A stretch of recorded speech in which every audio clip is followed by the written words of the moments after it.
I always say I'm gonna post a YouTube video, and I never do. So this is me just coming on here and deciding that I guess it's kind of like a journaling entry, but also what I would love to share with you and have discussions with you. So before anything, hi, my name is Natalia. I'm a nutritionist and a personal trainer. And goodness, what should I say about myself? I have a 15-year-old dog. I I love her to death. She's my everything. And when I was 18, I moved to Barcelona, Spain by myself. I was familiar and I knew Barcelona before coming here, so it wasn't completely new, but it was the first time that I was ever leaving. I mean, my entire family was in the US, and I was like, I want to go to Spain. I'm gonna go to Spain. And luckily I knew Spain. I knew Barcelona since I was 12, 13 years old, and I came here, and the rest is history. I've been here since I was 18. It is one of my favorite cities, but it has changed a lot. And the Barcelona that I knew when I first came here, when I was 12, 13 years old, was very Spanish. It was very warm and friendly and family oriented, versus the Barcelona now is more, it's like if Miami and New York could mix together. Because Miami is so beachy and it's very like boho chic and super like, there are different areas where it's like financial and it's like artsy, and I feel like Barcelona is definitely that, but it's also like everything's walking, and New York is that. New York, you don't need a car, and transport's really great, like public transport. There's no need to drive. I actually don't know how to drive. I never learned. I have driven in a parking lot, just about that, but I never needed to learn how to drive. I came here when I was 18, and of course in the US you do need to learn, and I've only lived in the US for 3 years.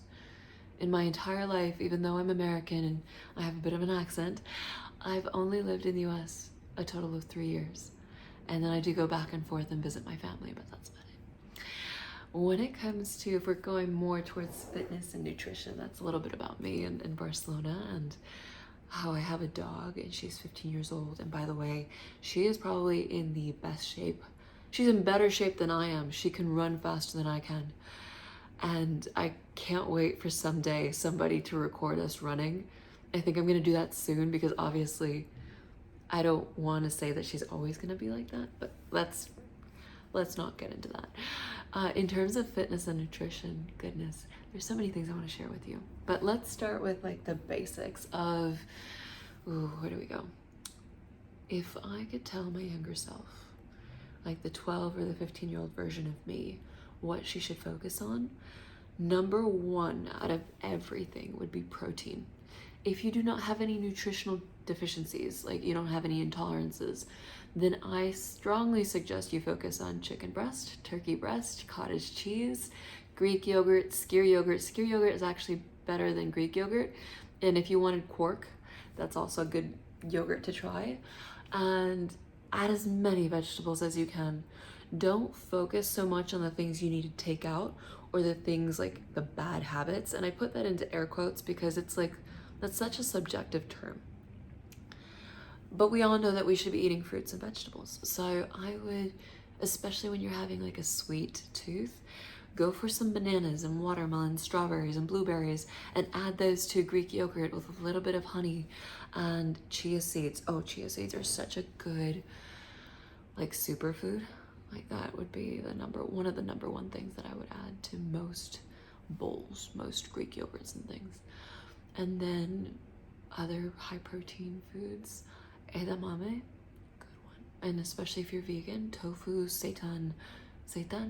I mean, I say seitan because that's what we say here in Spain, but it might be Satan. The pronunciation, I never quite know, especially when you talk American versus British English. That's what I'm still getting. And when it comes to adding more habits, water. Actually, my senior year of high school, I dropped a ridiculous amount of body fat by simply drinking 1 to 2 liters in the morning and I had a giant jug. Like I had one of those giant pitchers, and it was like really glass and fancy, and it was like my morning ritual to drink an entire pitcher, which was like 1.5 liters, 2 liters. And then at night when you're gonna go to bed, here's the thing. So what I did, I would drink 1 to 2 liters before I went to bed, which would satisfy my hunger completely, but then you most likely will wake up during the night. So I would strongly suggest doing that mid-afternoon if you can put a reminder on your phone, or even like there's so many apps.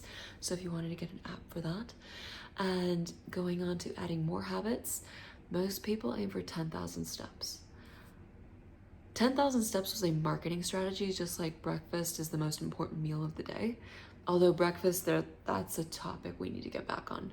So remind me of that. But let's go back to 7,000 steps. 10,000 is okay. If you want to do 10,000, great. But most people with a demanding job and other things going on, 7,000 is a great aim. And all of my clients, we aim for 7,000. So if you're like, I'm not sure if I can do 10,000, that's okay. Not everybody can do 10,000. And if you get on the treadmill for about 35 to 40 minutes every day, or if you walk to work, or if you live in Barcelona like I do, 7,000 steps is ideal and definitely achievable.